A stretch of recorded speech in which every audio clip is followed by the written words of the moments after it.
திரு அகர்வால் அவர்களை நியமனம் செய்ததை மக்கள் வரவேற்கிறார்கள், ஆர்வத்தோடு பார்க்கிறார்கள்.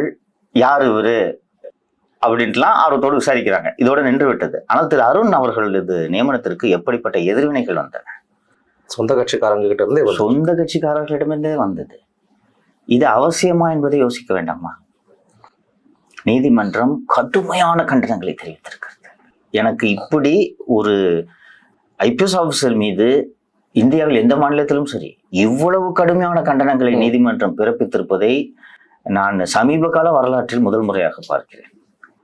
வெளிப்படையா சொல்லிட்டாங்க, லஞ்ச ஒழிப்புத்துறையின் இயக்குநராக நீங்கள் நியமித்திருக்கக்கூடிய நபர் லஞ்சம் வாங்கி கொண்டு குற்ற சட்டத்தை போட்டிருக்கிறார் என்று சொல்லிவிட்டார். வேற என்ன வேணும்? இது ஒரு வழக்குல இருந்தாலும் பரவாயில்ல, சர்மா வழக்கா இருந்தாலும் சரி, உங்க வழக்கா இருந்தாலும் சரி, வாராகி அவர்களுடைய வழக்கா இருந்தாலும் சரி, நீதிமன்றம் அதே பின் பாயிண்ட் பண்ணி காமிச்சிருக்கா? எக்ஸாக்ட்லி இல்ல, இருக்கு, தீர்ப்புல இருக்கு. நான் தீர்ப்பின் நகலை உங்களுக்கு அனுப்புகிறேன். இருக்கு. இன்னொன்னு ரொம்ப அழகாக நீதியரசர்கள் எழுதியிருக்கிறார்கள், எனக்கு மகிழ்ச்சியாக இருந்தது. சி.வி. நரசிம்மன், சி.எல். ராமகிருஷ்ணன் போன்ற மிகச்சிறந்த பண்பாளர்கள் தலைமை வகித்த லஞ்ச ஒழிப்புத்துறைக்கு அருணா என்று கேள்வி எழுப்பியிருக்கிறார்கள்.